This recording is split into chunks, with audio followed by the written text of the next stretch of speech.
Bonjour à tous et bienvenue dans ce nouveau Trading Analyse. Nous sommes le lundi 17 avril, les marchés européens ont fermé, on va pouvoir faire tranquillement l'analyse de ce qu'il s'est passé la semaine dernière et puis concrètement de l'approche que l'on va avoir cette semaine sur les marchés boursiers. On va voir du coup les principaux indices européens, américains et également du Bitcoin. C'est parti!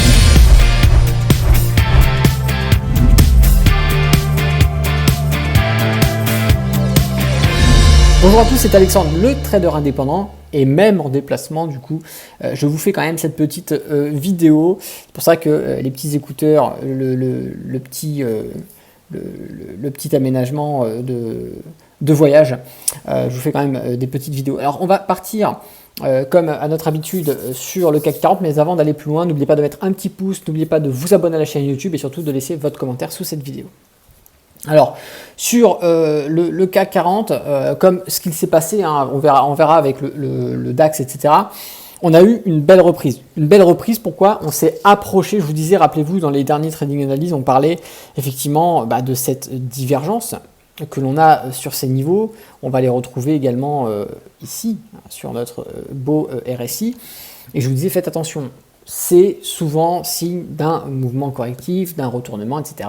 Ça ne va pas louper, c'est ce qu'on a eu. On est venu rechercher ici sur nos niveaux le plat SSB, mais on a bel et bien rebondi. Donc ici, on a eu un beau retour haussier, un rebond avec assez de puissance, puisqu'on est venu chercher plus bas, plus haut, pratiquement un mouvement de 10%. 10% en quelques jours, ce qui est relativement intéressant. Et pour ceux qui font ici des stratégies en swing trading, on avait de quoi faire, notamment si on allait affiner sur des plus petites UT en 30, en 15, on pouvait prendre ce rebond avec assez de facilité. Pour ceux qui faisaient de l'investissement long terme, bon, vous savez qu'à chaque fois qu'on arrive sur un niveau de support, ici on était sur un plat SSB, c'est un niveau intéressant pour acheter. D'autant plus qu'on était un petit peu en corrélation avec le niveau des 7000. Bon, vous savez, de par le prix, forcément, price action, zone de support, on achète également. On peut rarement se tromper, mais ça, les étudiants qui suivent les formations Alex Trading le savaient déjà. Alors concrètement, ici, il faut quand même faire attention. Pourquoi? Parce qu'on a quand même une décorrélation de ce qui peut se passer, puisqu'on a nos plus hauts ici sur ces niveaux-là, d'accord, qui correspondent à ces niveaux-là du RSI, ok, d'accord. Mais le niveau où on se situe actuellement, qui est plus haut sur notre graphique, se situe également sur ces mêmes niveaux. D'accord? Donc on peut avoir tracé un niveau de résistance sur le RSI sur ces niveaux-là et l'avoir en réactivité sur le graphique. Alors concrètement, on est haussier, on a cassé des plus hauts, mais n'oubliez pas qu'on est sur des plus hauts, donc il faut toujours être prudent. Le train est parti. D'accord, le train est parti, il fallait acheter sur les supports. Le train est parti. Maintenant, on va plutôt chercher soit un beau signal de vente à l'approche de niveau de résistance donné par les prix, essentiellement ici, comme ici les 7600, d'accord, ou les 7500. On va essayer de chercher en intraday des réactions sur ces niveaux de prix-là. Et dans le cadre d'un swing trading, on va attendre, je pense, le plus sympa serait d'aller chercher un pullback, d'accord, sur l'ancienne résistance que l'on avait à peu près sur les niveaux des 7300, 7400, d'aller chercher un pullback, un retour consolidation, avant de redevenir acheteur de nouveau sur cet ancien niveau de résistance qui deviendra support. Je vais juste, on va clean l'ensemble du graphique, et je vais juste vous montrer, on va passer le graphique en hebdomadaire. Et je veux juste vous mettre en évidence quelque chose, c'est que sur l'hebdomadaire, on avait ici un très très beau retournement haussier. Ok, voyez, on le voit bien ici. Très belle divergence haussière qui se maintient et qui à aucun moment techniquement sur le RSI ne s'est annulé. Donc ici, techniquement, on a toute la configuration idéale pour aller ici dire que l'on est haussier. Il faudra juste faire attention aux réactions que l'on pourrait avoir à l'approche des résistances. Et ici, étant donné qu'on est sur des nouveaux plus hauts et que techniquement, on n'a pas d'historique de support et de résistance, on va se baser sur les prix, c'est-à-dire les chiffres comme 7500, 7600, 7700, les intermédiaires 7650, 7700, 7750, etc., etc., pour essayer de comprendre et d'anticiper des futurs mouvements qu'il pourrait y avoir sur ces mouvements au sein du CAC 40, mais pas que. Je vous propose que l'on passe sur ici le DAX. Et sur le DAX, on est à peu près sur la même configuration. On a eu également précédemment cette belle divergence, d'accord, du RSI, qu'on est venu casser, donc annuler, et on reprend ici une directionnalité sereine. Et les seuls freins, concrètement, seront, encore une fois, sur le DAX, comme sur le CAC 40, les niveaux de prix. Alors attention, par contre, sur le DAX, on va avoir une petite différence. C'est qu'actuellement, le prix sur lequel on se situe, okay, est un prix sur lequel on a longtemps travaillé, fin 2022, okay, avant d'avoir une correction. Alors, il faut savoir que le DAX et le CAC 40 étant deux indices qui sont européens et qui ont une très forte corrélation, si ce niveau de résistance sur le DAX fait son job, cela pourrait renvoyer les prix du DAX à la baisse, mais également en corrélation le CAC 40 de façon identique. Donc pour moi, il faut surveiller le DAX au niveau européen pour savoir ce que peut faire le CAC 40. Résistance sur ce niveau-là, on est sur des plus hauts, on est sur une dernière résistance sur le DAX, et au-delà, on n'a que le prix comme référence. Donc il va falloir surveiller. Pour moi, le CAC 40, c'est tranquille, d'accord. Mais si on prend la corrélation avec le DAX, effectivement, attention au niveau de résistance. Donc attention aux achats qu'on pourrait probablement faire sur ces niveaux-là. Donc il faudra vraiment faire attention à ces résistances. Et si vous voulez jouer la contre-tendance, cherchez des ventes sur ces niveaux ou aller chercher sur des graphiques de plus basse temporalité des divergences baissières pour anticiper des mouvements de correction ou de retournement sur ces niveaux de résistance. Il y a de quoi faire, hein, de toute façon au niveau européen. On va partir sur le Dow Jones qui est encore une fois un joli graphique sur lequel on a annulé, rappelez-vous, une baisse, un affaiblissement. On avait une belle droite de tendance qui était dessinée sur le RSI que l'on avait juste ici. Hop, voilà, qu'on a cassé, et en plus on est passé au-dessus de notre nuage Ishimoku. On a nos indicateurs, certains indicateurs Ishimoku qui passent également au-dessus du nuage, pas la totalité encore, donc on n'a pas vraiment une pérennisation d'un mouvement haussier qui pourrait être réalisé. On a également, attention, encore ce niveau de résistance sur lequel on est actuellement. Donc on peut peut-être dire effectivement qu'au vu de cet élément sur le Dow Jones, et si on prend également le CAC 40 et le DAX, on peut se dire qu'on a peut-être une corrélation au niveau des principaux indices qui se situerait sur des résistances soit psychologiques, soit techniques, mais néanmoins, on peut probablement, si on passe ces niveaux-là, avoir une pérennisation dans le mouvement haussier, mais que si on passe sur l'ensemble de ces indices ce niveau de résistance, ce qui n'est pas encore le cas aujourd'hui techniquement. On l'a franchi sur le RSI, on ne l'a pas franchi encore sur les prix, donc à surveiller. Donc encore une fois, contre une résistance, qu'est-ce qu'il faut faire? Surtout, on n'achète pas contre une résistance. Okay, quand on fait du trading, normalement, on n'achète pas contre une résistance. Quand on fait de l'investissement long terme, on peut, on s'en fout, hein, on n'optimise pas sa position, ça c'est clair, mais ce n'est pas problématique puisque de toute façon, sa position, on la conserve plusieurs années, voire plusieurs dizaines d'années. Mais par contre, dans le cas d'un trading, on n'achète jamais contre une résistance. Donc ici, on va plutôt chercher à effectuer des ventes en swing, des ventes en intraday. Ça sera plus facile de faire des ventes en intraday sur ces niveaux-là qu'en swing, parce qu'en swing, je vous disais, techniquement, le RSI, on a breaké, on a cassé cette droite de tendance qui maintenait le RSI en mouvement baissier.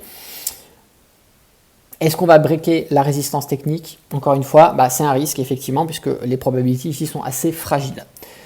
On va partir, du coup, sur le Nasdaq, qui a bien pumpé depuis le début d'année. On a eu un petit mouvement correctif sur les coups de fin février.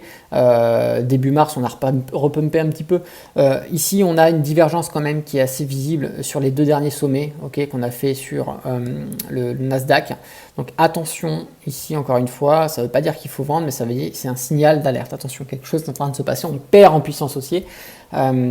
Donc probablement, c'est peut-être pas le bon moment pour acheter, du moins pour optimiser ses investissements long terme, on évitera d'acheter sur ces niveaux-là.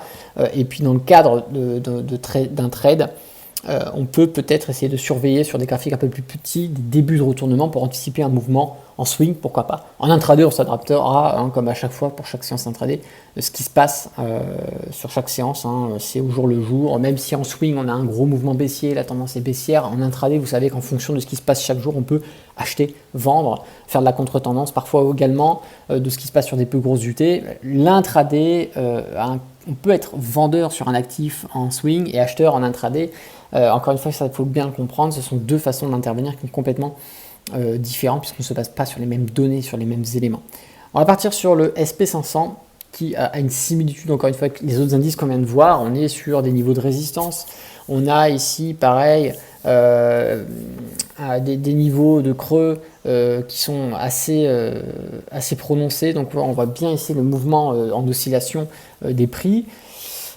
Maintenant, on ne peut pas forcément faire ressortir sur le RSI ici des décalages, okay, comme on a pu le voir sur le Nasdaq, puisqu'ici les derniers sommets correspondent bien au mouvement du RSI. Donc on va plutôt se baser sur le seul élément technique que l'on va avoir ici, c'est une résistance. Une résistance que l'on a sur le niveau ici, hop là, des 4100, 4200, d'accord, de par le prix. Et en prenant en compte le prix, eh bien, on sait que c'est la zone des 4200 ici qui joue ce rôle de résistance. Donc à l'approche de cette résistance, ici, je ne serai clairement pas acheteur, on va plutôt favoriser des ventes. Et donc ça va être votre travail sur ces niveaux de prix, d'aller chercher des signaux de vente donnés par votre stratégie. Si vous n'en avez pas, je vous invite à regarder l'une de nos formations. D'ailleurs, on offre une formation qui est complètement offerte dans la description. Je vous invite à vous inscrire, ça va vous permettre de comprendre comment est-ce que concrètement on fait pour obtenir des signaux d'achat et de vente et comment on fait pour sortir eh bien, des bénéfices. Donc voilà pour les principaux indices. Grosso modo, généralité, nous sommes sur des résistances, que ce soit sur les indices européens ou les indices américains. Donc prudence, voilà, on ira plutôt chercher des ventes, même si le CAC 40 quand même se dissocie pas mal parce qu'on a une liberté de mouvement, on a franchi les plus hauts, mais attention, on sait que le CAC 40, c'est pas lui qui fait bouger le marché européen, il va suivre généralement ce que va faire par exemple le DAX, et le DAX actuellement est coincé sur des résistances, donc attention un petit peu à ce qui peut se passer en Europe. On va partir sur le Bitcoin qui est clairement l'actif qui fait pas mal parler de lui en ce moment. Rappelez-vous, hein, toute cette phase baissière. Alors, on a eu plein de vidéos d'influenceurs, de médias qui aimaient bien parler du Bitcoin, mais une fois que ça a plongé et que ça c'était en phase de stagnation, c'était un peu le silence radio. Les traders d'Instagram, etc., de Snapchat ont tous disparu, ceux qui vantaient la crypto. Parce qu'effectivement, voilà, trader c'est facile quand le marché est complètement directionnel, on vous dit d'acheter, oh, je suis trop fort, je suis le meilleur, mais quand le marché range, etc., il n'y a plus personne. Encore une fois, moi je vous ai toujours dit, je vous ai toujours donné mes analyses sur le Bitcoin, je ne suis pas là pour jouer le devin, mais je suis là pour essayer de vous donner des probabilités. Et je vous disais effectivement dans les dernières vidéos, attention, on est probablement sur une fin de baisse, on commence à avoir un regain du RSI, et ça n'a pas manqué, puisque la période où je vous parlais de ça, on était sur ces niveaux-là, et depuis cette vidéo, bon, c'est plus de 80% de mouvements haussiers, et encore même plus si on prend vraiment les plus hauts. Ici, encore une fois, on est sur le niveau des 30 000. Voilà. Ceux qui veulent acheter du Bitcoin maintenant, vous l'achetez dans les plus mauvaises conditions. Vous achetez du Bitcoin contre le niveau de résistance des 30 000, qui est carrément un danger. Ça vous fait acheter une résistance. On n'achète jamais une résistance. Dans le cadre d'un investissement long terme, je vous dirais, vous en foutez. Si aujourd'hui, l'achat que vous faites, vous pouvez vous permettre de ne pas en avoir besoin, de ne pas avoir besoin du capital que vous allez mettre sur le Bitcoin pendant 5 ans, pendant 10 ans, on s'en fout si vous achetez sur les 30 000, d'accord? Mais si l'argent que vous mettez, vous en risquez d'en avoir besoin dans quelques mois, c'est clairement pas le moment d'acheter. D'ailleurs, on n'investit jamais l'argent dont on a besoin. Il faut toujours partir du principe que l'argent que vous investissez, c'est l'argent que vous perdez. Mais c'est pas parce que vous partez du principe que vous allez le perdre qu'il faut faire n'importe quoi. On essaie toujours d'optimiser. Donc ici, dans le cas d'un investissement long terme, on va plutôt attendre une correction ou une stabilisation pour pouvoir racheter, pour pouvoir se dire de se rassurer du fait qu'on soit sur un niveau de support. Là, c'est pas le cas, c'est clairement pas le cas. Là, on le voit bien, on est sur les 30 000, gros niveau de résistance. D'ailleurs, on a une belle bougie actuellement qui est baissière. On repasse sous les 30 000. Donc, vous voyez que on est peut-être en train de se faire rejeter. D'ailleurs, on est très légèrement rentré en zone de surachat sur le RSI. Donc, il faut faire attention également au mouvement correctif. Le palier des 30 000, faites attention, c'est assez costaud. D'ailleurs, si on passe sur un graphique en hebdomadaire. Ici, clairement en hebdomadaire, on n'est clairement pas aussi hebdomadaire. On est sur un mouvement correctif du mouvement baissier. Mais sur l'hebdo, on ne peut pas se pérenniser sur une hausse. Donc c'est pour ça, le fait que sur le daily, on soit sur les 30 000, qu'on soit sur une résistance, mais que sur son graphique hebdomadaire, on soit encore en dessous du nuage Ichimoku, attention, on n'a pas assez d'éléments techniques ici pour nous rassurer sur une belle pérennisation de la hausse. Donc, si j'avais un conseil à vous donner, dans le cadre d'investissement long terme, si vous souhaitez optimiser, c'est trop tard, il va falloir rester observateur. Et si vous faites du trading, là on est sur les 30 000, donc allez chercher plutôt des ventes, faites-moi des beaux shorts, et on attendra de revenir soit sur des nouveaux niveaux de support pour être acheteur aussi bien en trading qu'en investissement long terme, ou alors on attendra de stabiliser les 30 000 et d'en faire un support, ce qui aujourd'hui n'est clairement pas le cas. Voilà, donc c'était la petite vidéo que je voulais vous faire pour ce petit trading analyse. Donc grosso modo, aussi bien sur les indices boursiers que sur les cryptos, on est aujourd'hui sur des résistances. Voilà, on a le marché qui est généralisé sur des niveaux de résistance. Donc maintenant, c'est de l'observation. Allons-nous franchir ces résistances? Allons-nous corriger et rebondir? Ça, il n'y a que Madame Irma qui peut le savoir, mais nous, notre rôle, c'est d'être observateur, de comprendre ces scénarios et de ne pas être surpris et de savoir quoi faire en fonction de ce qui va se passer. Voilà, donc si cette vidéo vous a plu, je vous invite à mettre un petit pouce. Si vous n'êtes pas abonné à la chaîne YouTube, abonnez-vous. Et puis si vous avez des questions ou vous voulez tout simplement ajouter des choses en supplément de cette vidéo, n'hésitez pas à le faire sous cette vidéo dans les commentaires. C'était Alexandre, le trader indépendant. Moi, je vous dis à bientôt dans une prochaine vidéo. Et d'ici là, tradez bien sur les marchés financiers. Ciao!